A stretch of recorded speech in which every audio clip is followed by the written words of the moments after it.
সাম্রাজ্যের সমাপ্তি। আমেরিকান সাম্রাজ্যের পতন ঘনিয়ে আসছে। আমেরিকার অর্থনীতিকে নিঃশেষ করছে মধ্যপ্রাচ্যের যুদ্ধ আর বিশ্বজুড়ে ব্যাপক সামরিক সম্প্রসারণ। বাড়তে থাকা ঋণ, ঘাটতি, ডি-ইন্ডাস্ট্রিয়ালাইজেশন এবং বৈশ্বিক নানা বাণিজ্য চুক্তির ভারে ভেঙে পড়ছে আমেরিকার অর্থনীতি। আমেরিকার গণতন্ত্রকে জিম্মি ও ধ্বংস করে ফেলেছে ট্যাক্স মওকুফ, ডি-রেগুলেশন এবং ভয়ঙ্কর মাত্রার জোটচুরির পর সব ধরনের জবাবদিহি থেকে অব্যাহতির আবদার করা আর সরকারি বেইল আউটের মাধ্যমে রাষ্ট্রীয় কোষাগার থেকে ট্রিলিয়ন ট্রিলিয়ন ডলার লুট করা বড় বড় কর্পোরেশনগুলো।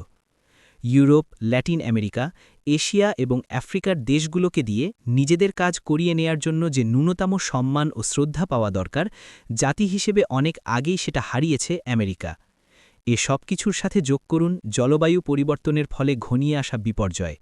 পেয়ে যাবেন অবশ্যম্ভাবী এক ডিস্টোপিয়ার রেসিপি। এ পতনের তদারকি করছে রাষ্ট্রের সর্বোচ্চ পর্যায়ে বসে থাকা মূর্খ, ভণ্ড, চোর, সুবিধাবাদী আর যুদ্ধবাজ জেনারেলদের এক বিচিত্র দল। আর স্বচ্ছতার খাতিরে এখনই বলে দিই, রিপাবলিকান আর ডেমোক্র্যাট দলের কথাই আমি বলছি। আরও কিছুদিন খুঁড়িয়ে খুঁড়িয়ে এগিয়ে যাবে আমেরিকান সাম্রাজ্য। দিন দিন প্রভাব কমতে থাকবে। এক পর্যায়ে বিশ্বের রাষ্ট্রগুলো সিদ্ধান্ত নেবে রিজার্ভড কারেন্সি হিসেবে ডলারের ব্যবহার বন্ধ করার। আর ঠিক তখনই এমন এক মারাত্মক অবশ করে দেয়া অর্থনৈতিক মন্দার মুখোমুখি হবে আমেরিকা, যা তাকে তাৎক্ষণিকভাবে বাধ্য করবে নিজ সমরযন্ত্রের আকার কমিয়ে আনতে। আকস্মিক ও ব্যাপক গণবিদ্রোহ ছাড়া ক্রমেই নিয়ন্ত্রণ হারাতে থাকা এই সাম্রাজ্যের পতন ধীর কিন্তু নিশ্চিত গতির মৃত্যু ঠেকানো অসম্ভব। আর এমন কোনো বিদ্রোহের সম্ভাবনাও অত্যন্ত ক্ষীণ, যার অর্থ হল সর্বোচ্চ 1 থেকে 2 দশকের মধ্যে আমাদের চেনা আমেরিকার আর অস্তিত্ব থাকবে না। আমেরিকার প্রতিরক্ষা বিভাগ department of defence at our own peril DoD risk assessment in a post primacy world নামে একটি প্রতিবেদন প্রকাশ করেছে। এ প্রতিবেদন অনুযায়ী আমেরিকার সামরিক বাহিনীর বিভিন্ন রাষ্ট্র প্রতিপক্ষের বিরুদ্ধে আগের মতো অজেয়, অনাক্রাম্য অবস্থান আর নেই এবং আমেরিকান সামরিক বাহিনী এখন আর আগের মতো নিজ শক্তির কেন্দ্রের বাইরে সুসংহত এবং টেকসই আঞ্চলিক সামরিক শ্রেষ্ঠত্ব বজায় রাখতে সমর্থ না। In the shadows of the American century, the rise and decline of US global পাওয়ারের লেখক ঐতিহাসিক অ্যালফ্রেড W. ম্যাককয়ের ধারণা, আমেরিকান সাম্রাজ্যের পতন আসবে 2030-এর মধ্যে। ক্ষয়িষ্ণু সাম্রাজ্যগুলো আত্মহননের একগুয়ে পথ বেছে নেয়। উদ্ধত্ত তাদের অন্ধ করে রাখে। তারা স্বীকার করতে পারে না নিজেদের কমতে থাকা ক্ষমতার বাস্তবতাকে মুছে দিয়ে তারা এমন এক কল্পরাজ্যে আশ্রয় নেয় যেখানে প্রবেশাধিকার থাকে না কঠিন ও অপ্রিয় সত্যগুলোর। গণতন্ত্র, জোটবদ্ধতা এবং রাজনীতিকে তারা প্রতিস্থাপন করে একপাক্ষিক হুমকি আর যুদ্ধের হাতুড়ি দিয়ে। এ সামষ্টিক আত্মপ্রতারণার কারণেই আমেরিকা ইতিহাসের সবচেয়ে মারাত্মক স্ট্র্যাটেজিক ভুল করেছিল ইরাক ও আফগানিস্তান আক্রমণ। এ ভুলই বাজিয়ে দেয় অতিকায় আমেরিকান সাম্রাজ্যের বিদায় ঘণ্টা। বুশ প্রশাসনের সময়কার এ যুদ্ধের ব্যাকুল স্থপতিদের এবং মিডিয়া ও একাডেমিয়ায় তাদের মূর্খ স্তবক তোতাপাখিদের এ দেশ দুটার ব্যাপারে বাস্তব ধারণা ছিল না। এ ধরনের যুদ্ধের ফলাফল সম্পর্কে তাদের চিন্তাভাবনা ছিল শিশুসুলভ এবং এ আক্রমণের ভয়ঙ্কর প্রতিক্রিয়া মোকাবেলার কোনো রকমের প্রস্তুতি তাদের ছিল না। তারা দাবি করেছিল, সম্ভবত বিশ্বাসও করেছিল, সাদ্দাম হুসেইনের কাছে ব্যাপক বিধ্বংসী অস্ত্র আছে, যদিও এ দাবির পক্ষে কোনো গ্রহণযোগ্য প্রমাণ তাদের কাছে ছিল না। তারা বলেছিল বাগদাদে গণতন্ত্র স্থাপিত হবে, তারপর তা ছড়িয়ে পড়বে পুরো মধ্যপ্রাচ্যে। আমেরিকান জনগণকে তারা আশ্বস্ত করেছিল ইরাকি ও আফগানরা আমেরিকান সৈন্যদের ত্রাণকর্তা হিসেবে বরণ করবেন হাসি মুখে, কৃতজ্ঞচিত্তে। তারা প্রতিশ্রুতি দিয়েছিল ইরাকের তেলের টাকা দিয়েই ইরাক পুনর্গঠন করা সম্ভব হবে। জোর গলায় দাবি করেছিল দ্রুত ও আগ্রাসী সামরিক আঘাত, শক অ্যান্ড মধ্যপ্রাচ্যে আমেরিকান কর্তৃত্ব এবং নিয়ন্ত্রণ পুনঃপ্রতিষ্ঠিত করবে। বাস্তবতা ছিল সম্পূর্ণ বিপরীত। জিবিগনিভ ব্রিজিনস্কির ভাষায়, ইরাকের বিপক্ষে স্বেচ্ছায় শুরু করা এ একপাক্ষিক যুদ্ধ আমেরিকান বৈদেশিক নীতির অন্যায্যতার ব্যাপারে বিশ্বজুড়ে অত্যন্ত দ্রুত, অত্যন্ত নেতিবাচক দৃষ্টিভঙ্গি তৈরি করেছিল।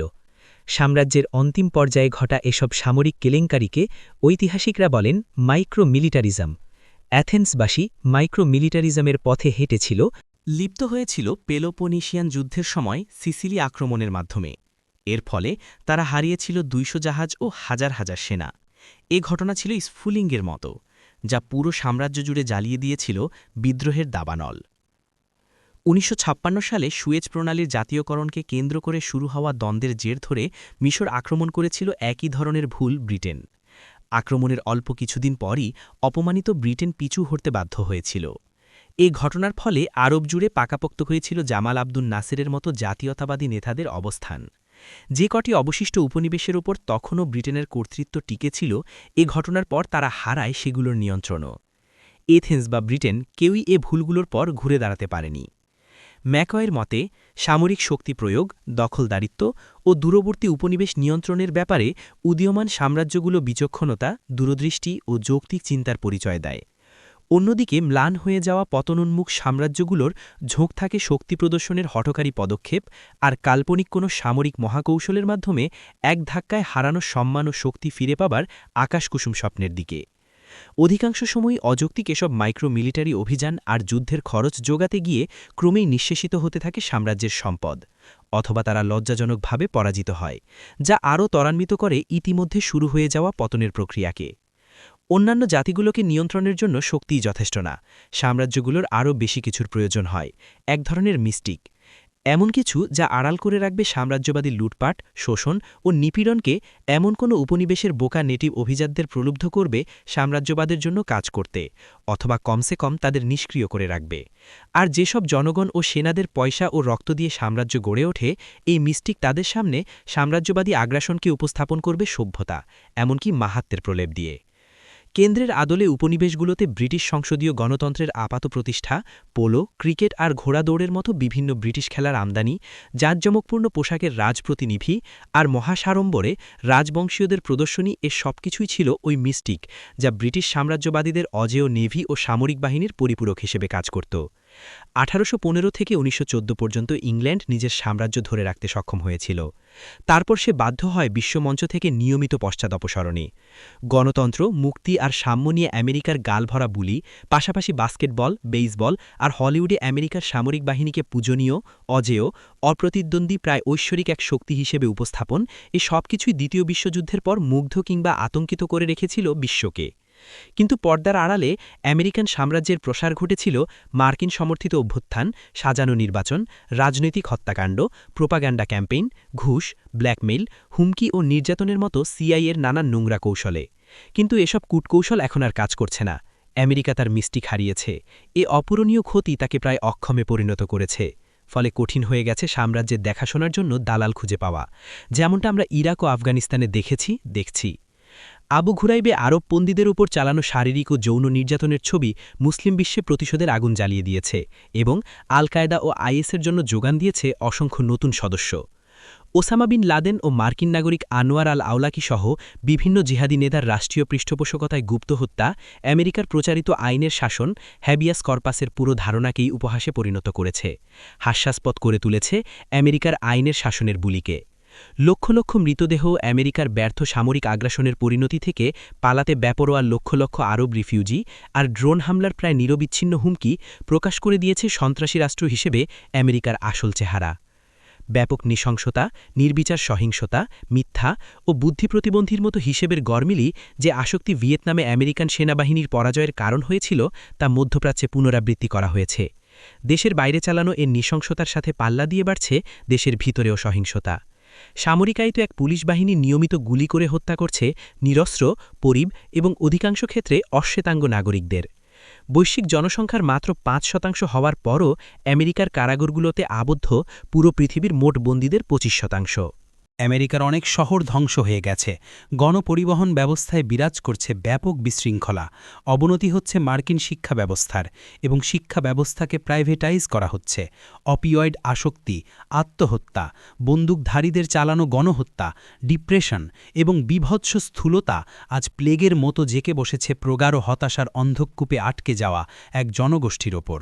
আমেরিকার শাসন ব্যবস্থার উপর ওয়াল স্ট্রিটের নীরব কর্পোরেট অভ্যুত্থান এবং রাষ্ট্রের অর্ধেকেরও বেশি অংশকে ভোগানো দারিদ্র্য আমেরিকান ড্রিমের ব্যাপারে খোদ আমেরিকানদের মোহমুক্তি ঘটিয়েছে, জন্ম দিয়েছে গভীরে প্রথিত ক্ষোভ।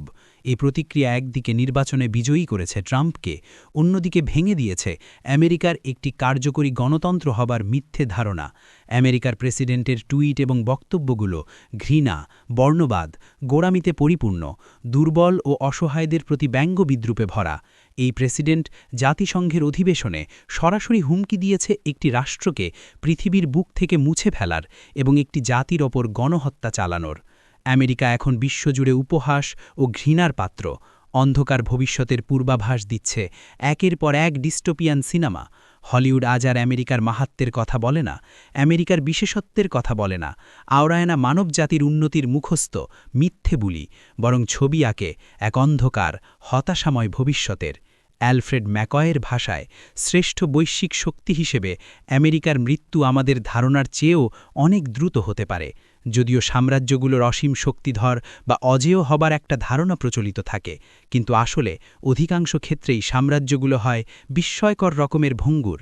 একটা সাধারণ জাতিরাষ্ট্রের সমান সহজাত শক্তিও তাদের থাকে না। সবচেয়ে শক্তিশালী সাম্রাজ্যেরও পতন ঘটতে পারে বিভিন্ন বিচিত্র কারণে। অতীতের সাম্রাজ্যগুলোর ইতিহাসের দিকে এক নজর তাকানোই এ সত্য মনে করিয়ে দেওয়ার জন্য যথেষ্ট।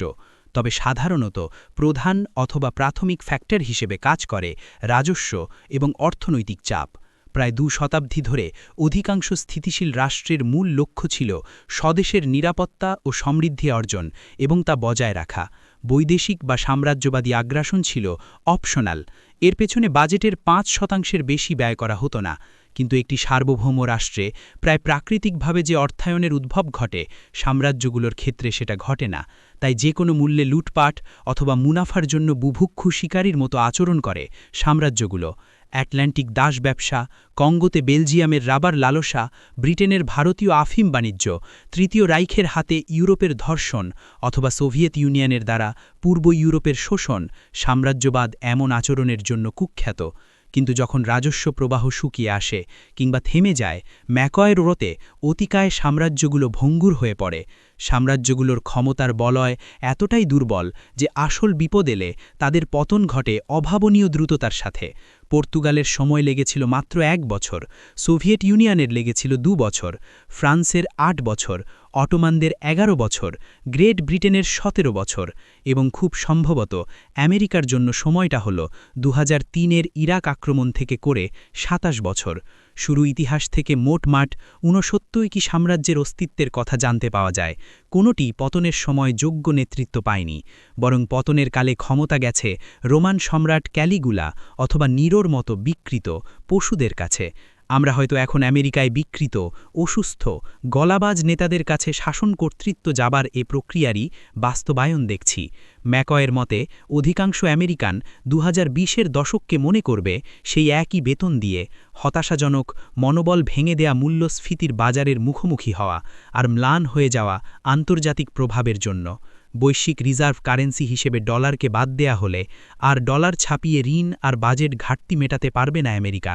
খুব দ্রুত, খুব তীব্রভাবে অবমূল্যায়ন ঘটবে আমেরিকান ট্রেজারি বন্ডের, বেড়ে যাবে আমদানির খরচ, বিস্ফোরণ ঘটবে বেকারত্বের, অগুরুত্বপূর্ণ নানা ইস্যু নিয়ে সংঘর্ষ দেখা দেবে সমাজের বিভিন্ন অংশের মধ্যে।